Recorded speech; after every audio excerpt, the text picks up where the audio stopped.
Yes, I thank my honourable friend for what he's doing to campaign for tougher sentences in Milton. He's in campaign against knife crime, and as a result of what the Conservatives have done, adults who are convicted of certain offences involving a knife, including threatening with a knife or a second offence of possession, face a minimum sentence of 6 months imprisonment, Mr. Speaker. And guess who voted against tougher sentences for knife crime?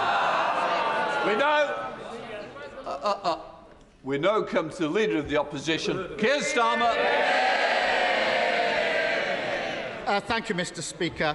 Today is the start of the Women's Euros, and I know the whole House will wish the Lionesses the very best of luck in bringing football home. Mr. Speaker, it's also...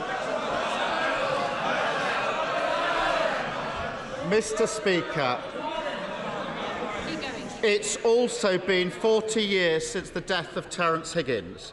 Terence worked at Hansard by day and Heaven by night before he sadly died of AIDS.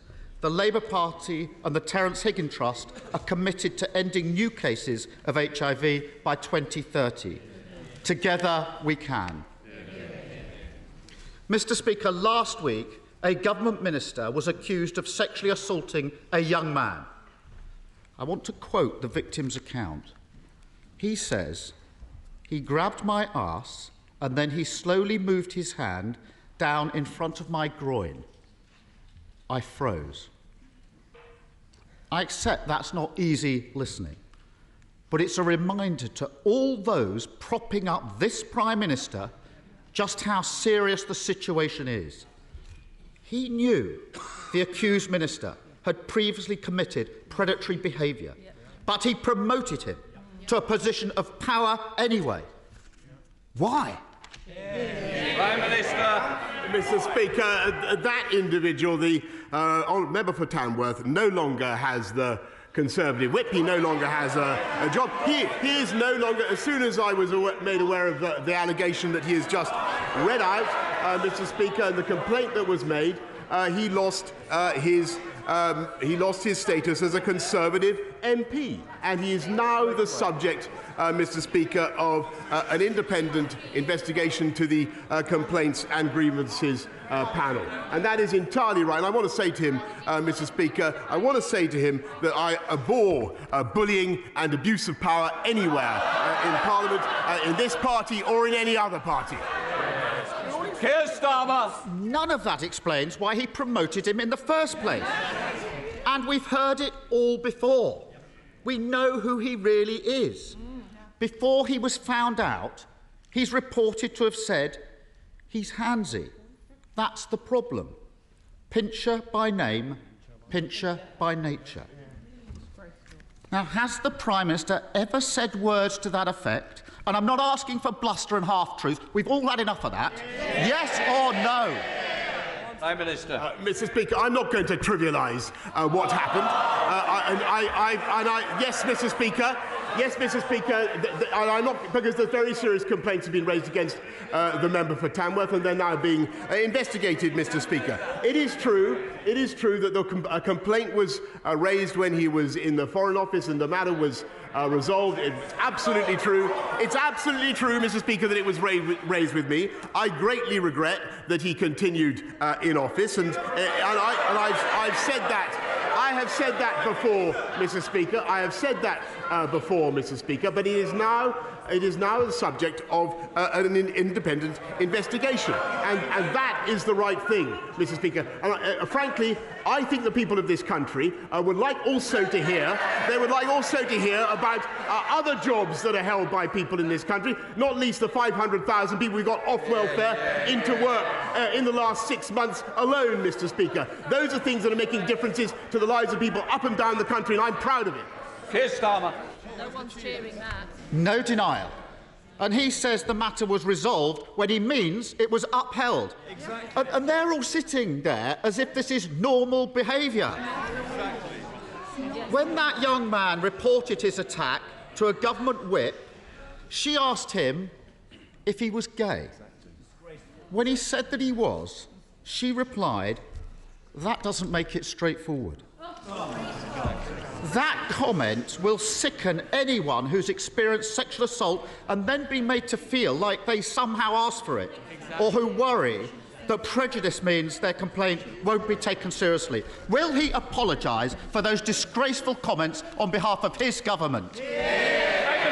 Mr. Speaker, I've already said that I regret very much that the member for Tamworth continued to hold office after the complaint was made against him in the Foreign Office, and it was resolved in the Foreign Office. His apology was accepted, but clearly that was not enough. And in hindsight, Mr. Speaker, I should have realised that he would not change. However, when it came to the Friday of last week, and when I was given the information that he's read out about the complaint that was made against the honourable member, I acted immediately, Mr. Speaker, and I took the whip away from him. And we will not tolerate that kind of behaviour in this or any other party, Mr. Speaker. And what we also want to do is to help people up and down the country with the things that also matter to them, like cutting their taxes, Mr. Speaker, by £330 this year, which is what we're doing. Here, Starmer. Doesn't that just sum him up? Awful behaviour, unacceptable in any walk of life. It's there for all to see, but he ignores it. It was the same when his ally was on the take from the lobbyists. It was the same when his Home Secretary was bullying staff. It was the same when taxpayers' money was being abused. And it was the same when he and his mates parted their way through lockdown.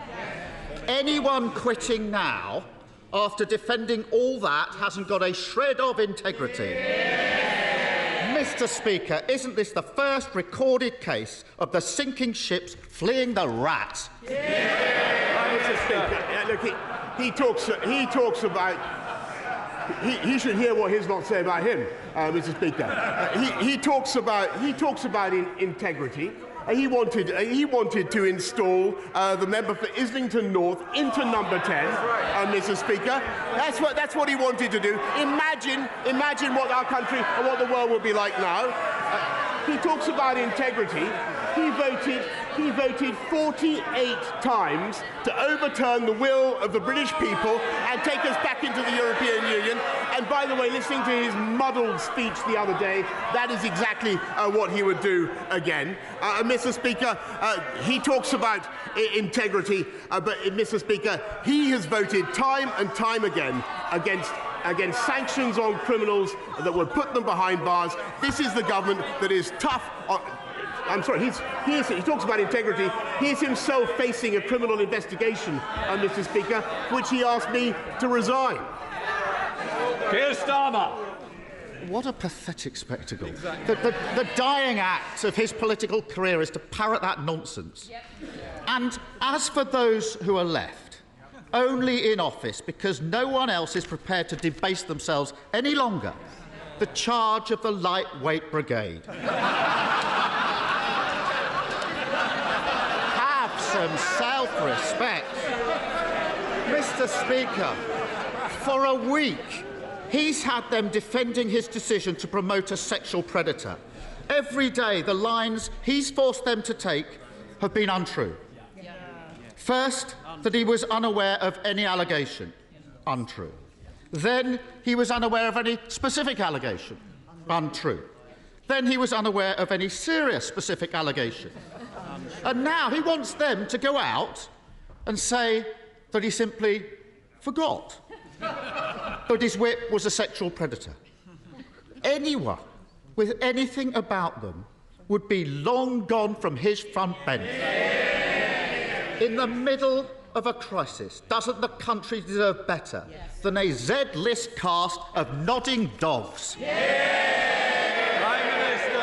Well, Mr. Speaker, it's exactly when times are tough and when the country faces pressures on the economy and pressures on their budgets, Mr. Speaker, and when we had the biggest war in Europe for 80 years, Mr. Speaker, that is exactly the moment that you'd expect a government to continue with its work, not to walk away, Mr. Speaker, and to get on with our job and to focus on the things that matter to the people of this country. And so we're not only cutting taxes today, Mr. Speaker, we're putting £1,200 into every one of the 8 million most vulnerable households in the country, Mr. Speaker, thanks to the strength of our economy and thanks to the decisions that we took, Mr. Speaker, which he opposed at the time. Here's Sama. The only thing he's delivering is chaos. I started this session with a quote from the young victim in all this, how he froze when he was attacked. When I was prosecuting rapists, I heard that from victims all the time. Victims said they froze because it's not about sex, it's about power. And the power the disgraced government minister had was handed to him by that Prime Minister. And he's only in power because he's been propped up for months by a corrupted party defending the indefensible. So it's no longer a case about swapping the person at the top. Isn't it clear? The only way the country can get the fresh start it deserves is by getting rid of the lot of them.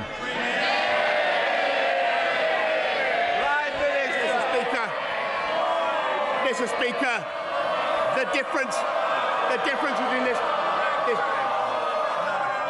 Shh. We've got to get through Prime Minister's questions. Prime Minister. Mr. Speaker, the difference between this government and that opposition is we have a plan and they do not.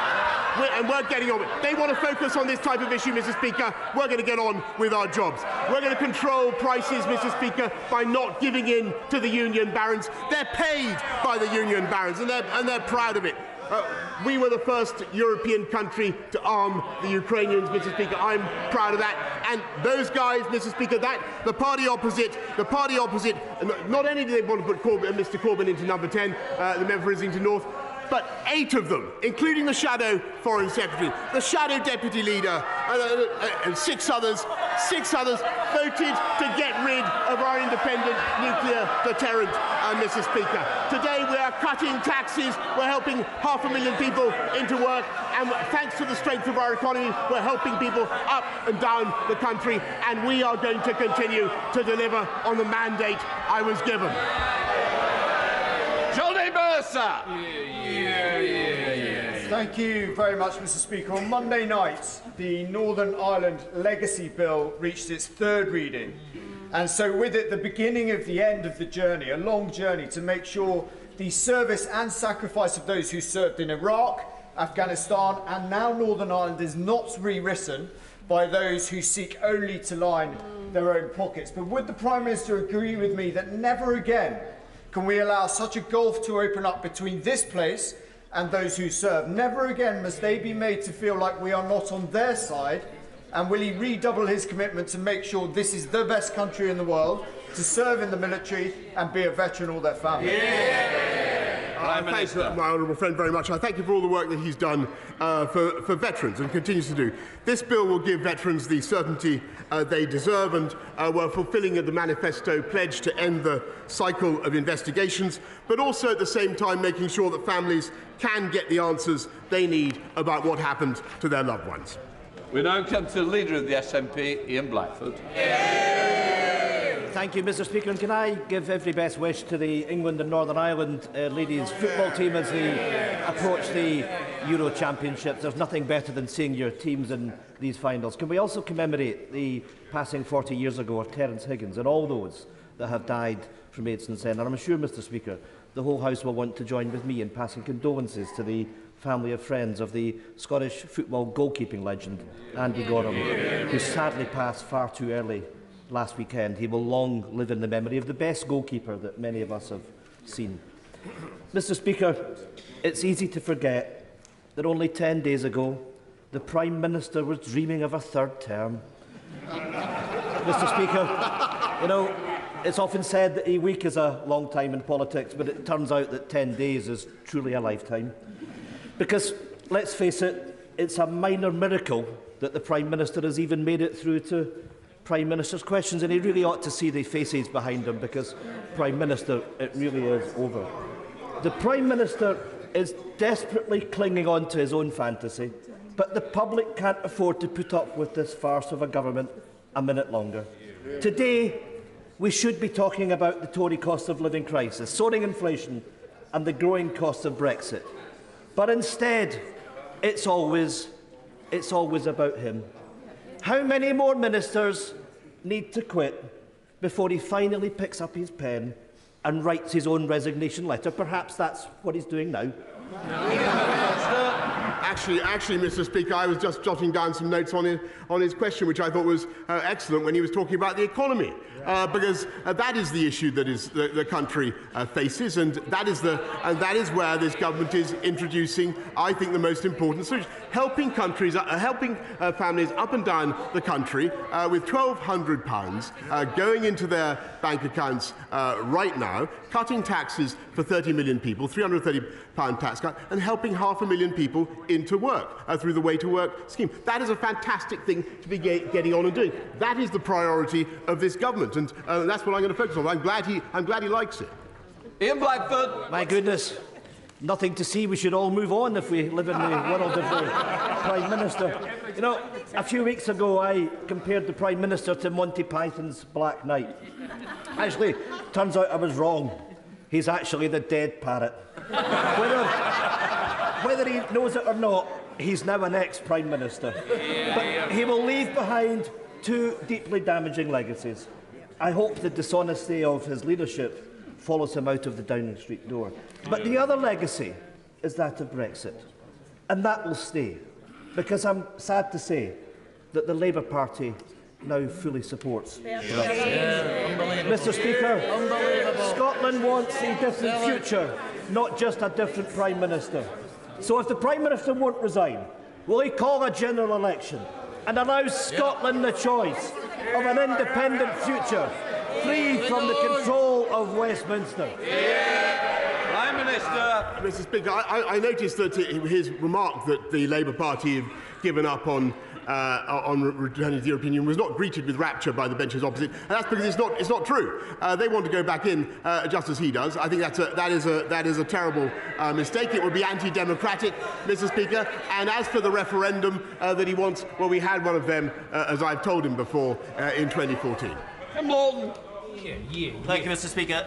Does the Prime Minister think there are any circumstances in which he should resign?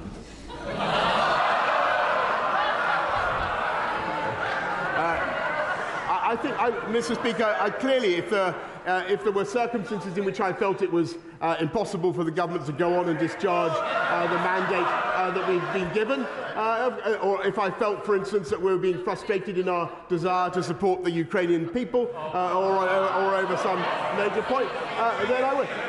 But frankly, Mr. Speaker, the job of a Prime Minister in difficult circumstances when he's been handed a colossal mandate is to keep going, and that's what I'm going to do. There's Savile Roberts. Well, there you have it, Mr. Speaker. Once again, the Prime Minister, he puts political survival before public duty. But people can see, even if he goes, it's not an if, it's a when, isn't it? The same Westminster arrogance will continue to dictate our futures in Wales. Does he want a medal for being the best recruiting sergeant for independence we could wish for?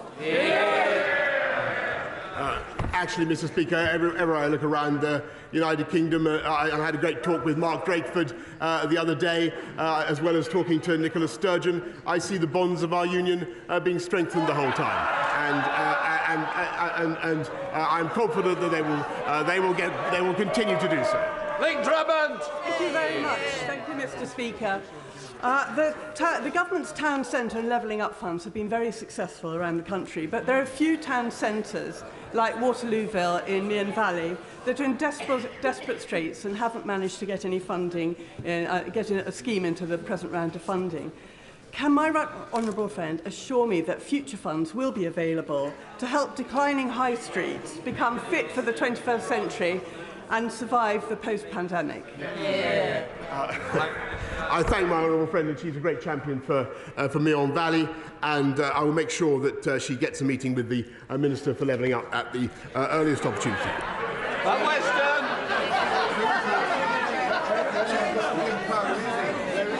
Thank you, Mr. Speaker. The public clearly thinks that this government has lost the plot over the cost of living crisis. The Prime Minister may be aware that the average salary for a nurse is £36,000. For a primary teacher, it is £38,000.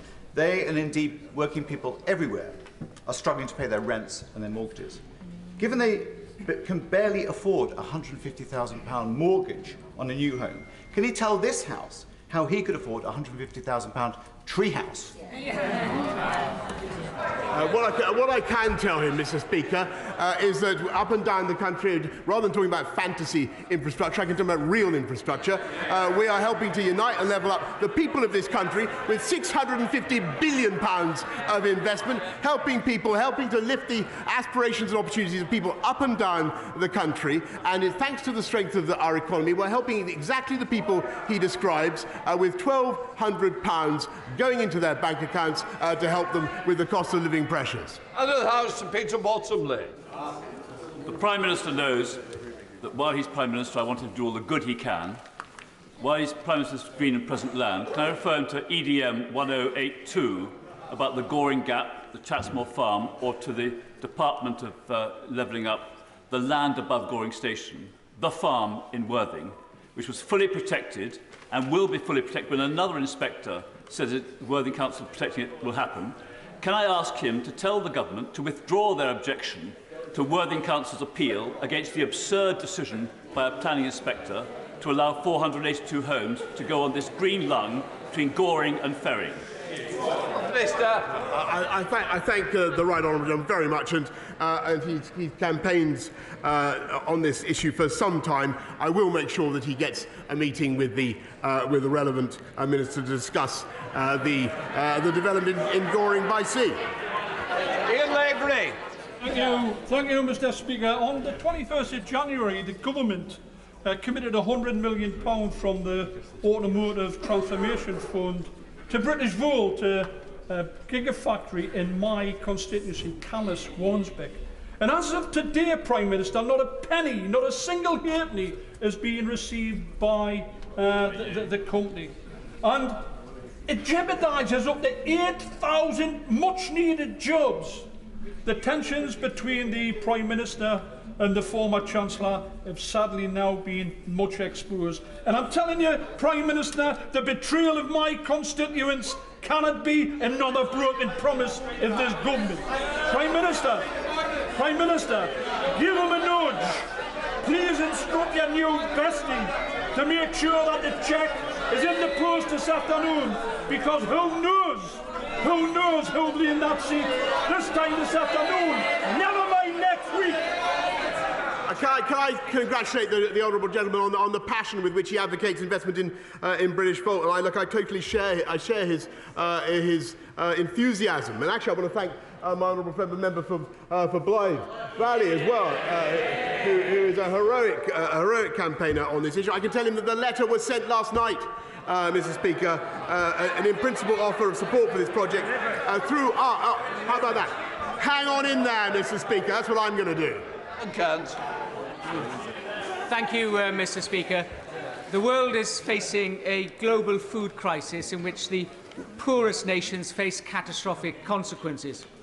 Will the Prime Minister take all possible action to negotiate and facilitate access to the grain stores stranded in Ukraine? We have a limited opportunity to avert famine in developing nations, and the UK must play its full part using all the resources at our disposal. My right honourable friend is completely right, and there are 25 million tonnes of wheat that are basically being held hostage by Putin. That's equivalent to the annual consumption of many of the least developed countries, and we're helping to lift that blockade, not just by negotiation, but also by supplying demining equipment, insurance for the commercial ships that might be involved, and also 10 million to help improve the railway infrastructure that would be necessary to get the grain out by rail. Mark Andrew. Mr. Speaker, yesterday the Prime Minister said that he is fed up of people saying things on his behalf. It's not just him that's fed up, so are the British people and his ministers who are resigning. They're sick of time and time again being sent out by him to say things that aren't true. Is the real problem him or them for believing him in the first place? Mr. Speaker, I thank him very much. And look, I want to be clear. What I want to say is, I say it again, I regret the way the appointment happened, and I was clear with the House about what I knew at the time. But I want to stress that I take this matter extremely seriously. I'm very sorry for the impact it's had on the victims. But the individual in question, the member for Tamworth, is now subject to an independent complaints and grievance procedure. As soon as that complaint was made, I should say, Mr. Speaker, the whip was taken away. Can I just say, we don't know that is the case. It is confidential, and I think we've got to stop referring to something that we don't know there. And I want to put the House on notice that we don't mention it. Teresa Villiers. Just over a fortnight ago, 2 horrific fatal stabbings took place in a quiet street in East Barnet. With the Metropolitan Police now in special measures for the first time in its history, will the Prime Minister urge the Mayor of London to start living up to his responsibilities as Commissioner? The Mayor needs to get a grip on crime, he needs to give Barnet its fair share of new officers, and he needs to abandon his plans to sell Barnet police stations. Well, I do notice, Mr. Speaker, that crime has spiked since the previous Mayor of London, and it is the Labour Party that voted against stop and search, Mr. Speaker, that voted against increased funding for the police. And I think, as for the Labour Mayor, he'd do better to get out of California and take control of crime in his city. And this will alter. Thank you, Mr. Speaker. According to the NHS Confederation, not a single one of the so-called 40 new hospitals the Prime Minister promised at the last election will be built by 2024. 2 of those new hospitals are in my constituency. Hammersmith opened in 1902 and Charing Cross opened in 1818. They're not new hospitals, and there's no building going on. Like all his promises, they exist only in his warped imagination, as this is likely to be his last Prime Minister's questions. Will he finally tell us the truth? Well, actually, Mr. Speaker, if he looks at what we promised and what we delivered, we said we'd get 20,000 police out on the streets. We've actually got 13,500 more already. We said we'd do 50,000 more nurses. We're already on track. And he's quite wrong about the pledge on hospitals. We're going to deliver them by 2030, Mr. Speaker. That was always clear. And the only reason we can do that is because we're putting the funding into our NHS, which he and his party opposed. Gary Sambrell. Mr. Speaker. Yesterday, in an attempt to boost morale in the tea room, the Prime Minister said at a table, but there were 7 people, MPs in the Carlton Club last week, and one of them should have tried to intervene to stop Chris from drinking so much. As if that wasn't insulting enough to the people who did try and intervene that night, and then also to the victims that drink was the problem. Isn't it the example, Mr. Speaker, but as the Prime Minister constantly tries to deflect from the issue, always tries to blame other people for mistakes, and that at least nothing left for him to do other than to take responsibility and resign. Order. Can I just say, you ought to be embarrassed by clapping. This is not a debate. Mr. Esterson, it's not debating society. This is...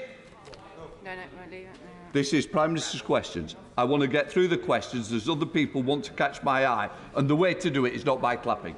Prime Minister. Mr. Speaker, there's a very simple reason why they want me out, and that is because they know, Mr. Speaker, that otherwise we are going to get on and deliver our mandate and win another general election, and that is the reality, Mr. Speaker. Vera Wilson. Thank you very much, Mr. Speaker.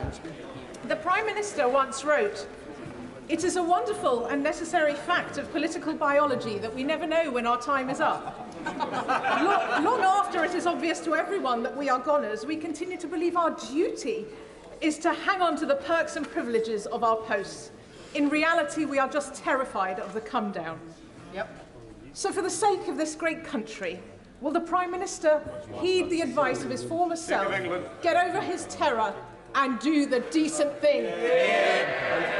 Mr. Speaker, with great respect, I refer the honourable lady to the answer I have just given. When things are tough, of course people turn their fire on the leader of the country, but it is my job to get on and deliver our manifesto, which we are, and to deliver on the mandate on which I was elected, and to get this country through tough times, just as we got it through COVID. And that is what I'm going to do. Fiona Bruce. Thank you, Mr. Speaker. Around 1,000, I apologise, around 1,000 delegates from 100 countries are at the Freedom of Religion or Belief International Ministerial Conference over at the QE2 Centre today. There is still time for honourable members to visit. But will the Prime Minister agree with me that this significant conference will count for nothing unless it results in concerted global action to promote and protect freedom of religion or belief around the world? I thank her very much. And freedom of religion and belief is integral to people's identity and their sense of themselves and their own personal freedom and security. And I thank her for the work she's doing as my own envoy on that subject, and also for the wonderful conference that she has organised. It was great to talk to her about it yesterday. Mohammed Jasser. Thank you very much, Mr. Speaker. Will the Prime Minister join me in expressing my deepest condolences to those injured and affected by the explosion at a block of flats at Redwood Grove in Bedford on Monday, which has sadly led to the death of one resident, with others yet to be accounted for. This is a timely reminder of the dangerous work undertaken by the fire service. So will the Prime Minister join me in praising the emergency services who were at the scene, and also reconsider his 2% pay offer when firefighters have endured a real terms pay cuts of 12% over the last decade? I thank him very much, and and I share very much his support for the firefighters of our country. They do an incredible job, and overall it's a testament to their work that deaths from fire over a long period have on average been decreasing, thanks to the work that they put in. We will do our best to look at the public sector pay review body offer and do our best to fund them as much as we can, but everybody knows the inflationary pressures that this country is now under. We don't want to have pay increases that are simply swallowed by price increases. David Johnson. Thank you very much, Mr. Speaker.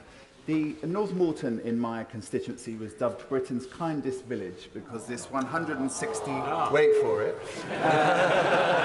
because this 160 home village committed to take 50 Ukrainian refugees. It has them all with them now. In the gallery today, there is a group of those hosts and some of the Ukrainians that they are hosting, including 2 young people who hope to go into Ukrainian politics in the future. Will my right honourable friend join me in welcoming them to this place and in thanking North Morton for their efforts? I thank him very much for what he's doing to host young Ukrainians. Thank everybody actually in this House who's looking after Ukrainians. I think a lot of people are doing that. And can I say, I believe it's the wish of this entire House that those young people should grow up to live in a free, independent, democratic and sovereign Ukraine. Peter Dowd. Thank you, Mr. Speaker. Given that the Prime Minister doesn't like walkouts and strikes, what legislation will he be introducing to stop further walkouts and strikes amongst his cabinet colleagues and junior ministers?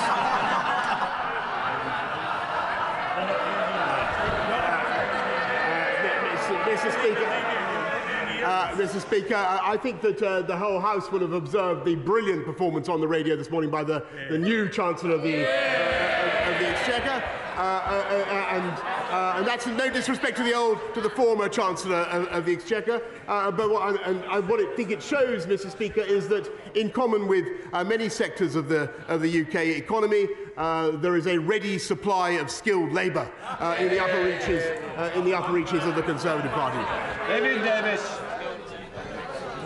Davis. Thank you, Mr. Speaker. I'd like to draw the Prime Minister's attention to the words he used in response to my right honourable friend, the member for Worthing, when he asked the question earlier. 6 months ago, I called on the Prime Minister to resign because even then it was clear that his approach to leadership and integrity was already creating a pipeline of problems that will paralyse proper government.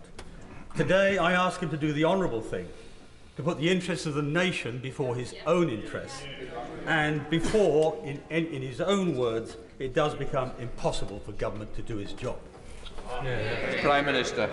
I thank him very much for the point that he's made again. I've just got to, I respect. I just couldn't disagree with him more. Look at what the government is doing today. Cutting taxes for 30 million people. We've just completed a programme to get 500,000 people off welfare into work, Mr. Speaker. And thanks to the strength of our economy, thanks to the position that we're now in, which was because of decisions that we took that they opposed, and which we never forget. We are able to give £1,200 to 8 million of the poorest and most vulnerable families in this country. That is the right thing to do. We're getting on with it, and we will continue with our active and energetic programme for the benefit of this country, uniting and levelling up and unleashing the prosperity of the entire nation. Final question, Clive Betts. The Local Government Association has told us that over 400 families who've come to this country from Ukraine under the family scheme have subsequently presented themselves as homeless to local authorities. Because the local authorities haven't got enough accommodation, those people are going to end up in temporary accommodation. There's a simple answer. Local authorities could be allowed to contact the many thousands of people who volunteered to provide homes under the Homes for Ukraine scheme. The problem is the government doesn't allow families to transfer from the family scheme to the home scheme. When will the Prime Minister act to ensure people who've come thousands of miles to this country aren't placed in temporary accommodation, but we take on the generosity of those families who are willing to offer them a home?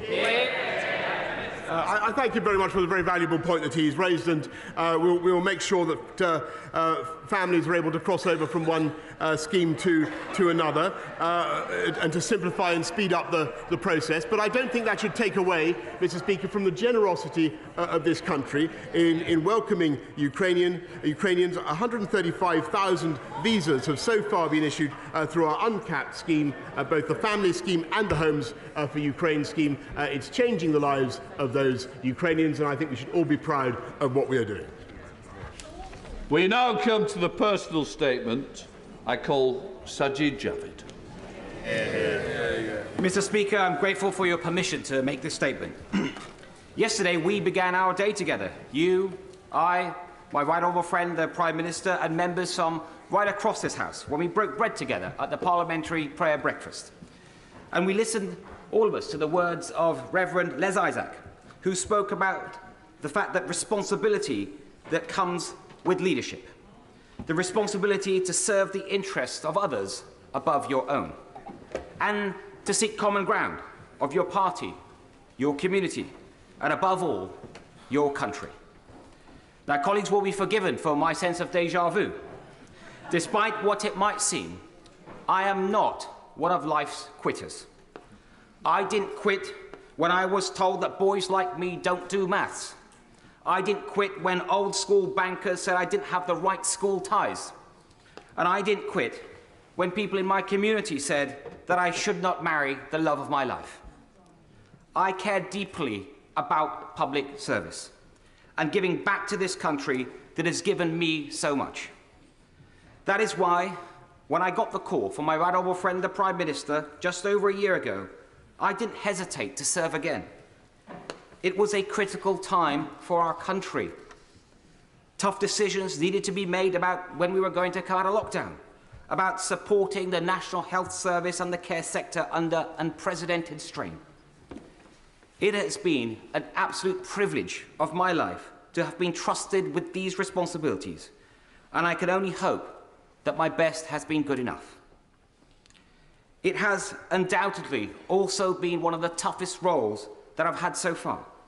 The gravity of Home Office decisions, the scale of Treasury decisions, but nothing matters more than the health of your people, of the British people, especially and in the wake of a pandemic. Caring for people's health and well-being is truly a noble vocation. And so I would like to take this opportunity to pay tribute to all of those across the country working in health and care sectors, as well as those that I worked so closely with in my old department, DHSC, and in the NHS. There is so much that I planned for the long-term reform of our health and care systems, and it is a wrench to leave that important work behind. Now, when I last gave a personal statement from this seat, I spoke about the importance of institutions and conventions. Today, it is about the importance of integrity. And don't worry, there's not going to be a series of these. Institutions and integrity are both central pillars that underpin our great democracy. It doesn't matter what your political perspective is in this House. I believe that we are all motivated by the national interest, and that the public expects us all of us, to maintain honesty and to maintain integrity in whatever we do. This is not an abstract matter. We've seen in great democracies what happens when divisions are entrenched and not bridged. We cannot allow that to happen here. We must bring the country together as one nation. Effective governance inevitably requires loyalty and collective responsibility. Of course it does. And I'm instinctively a team player. And I have completely focused on governing effectively over the last year. But treading the tightrope between loyalty and integrity has become impossible in recent months. And, Mr. Speaker, I will never risk losing my integrity. I also believe a team is as good as its team captain, and that a captain is as good as his or her team. So loyalty must go both ways. The events of recent months have made it increasingly difficult to be in that team. It's not fair on ministerial colleagues to go out every morning defending lines that don't stand up and don't hold up. It's not fair on my parliamentary colleagues who bear the brunt of constituents' dismay in their inboxes and on their doorsteps in recent elections.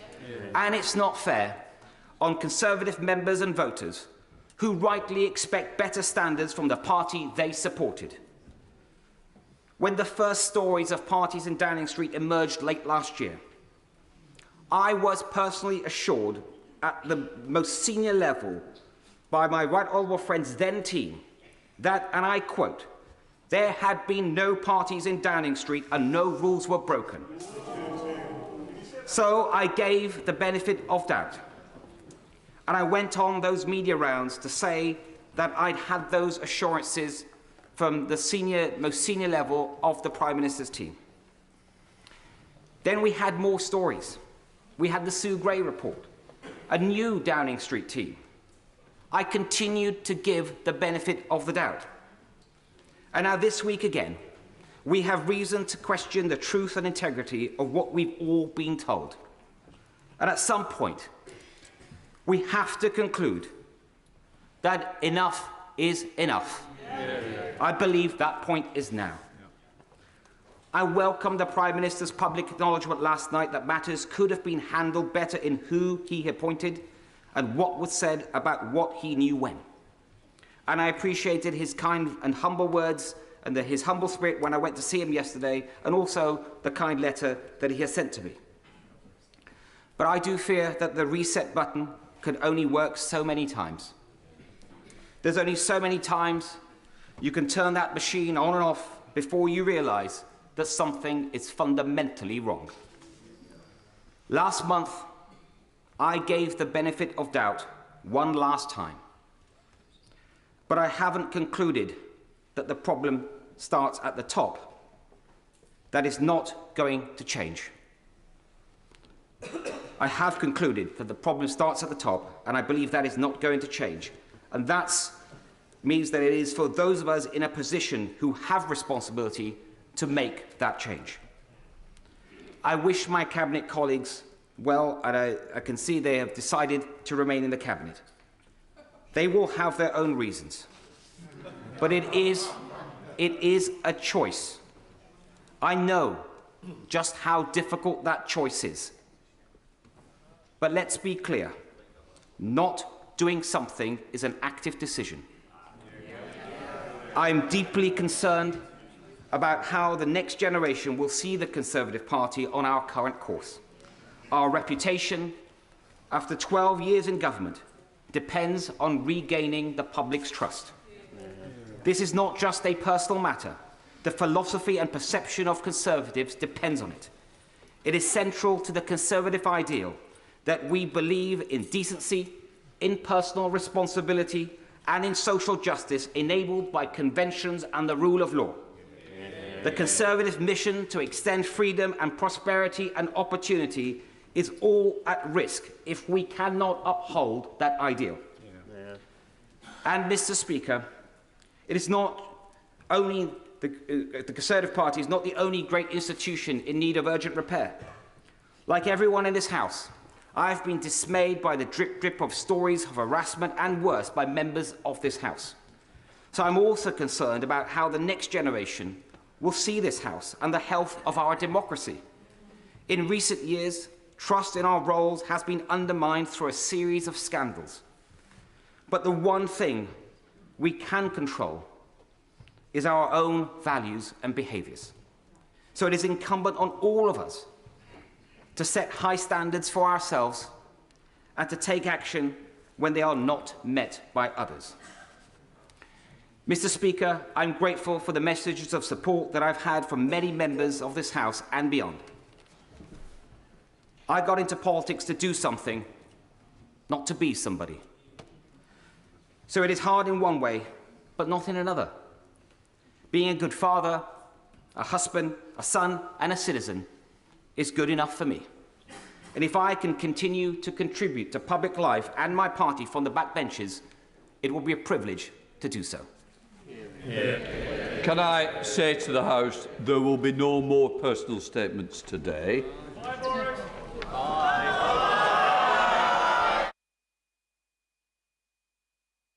Let the House leave in peace and quiet.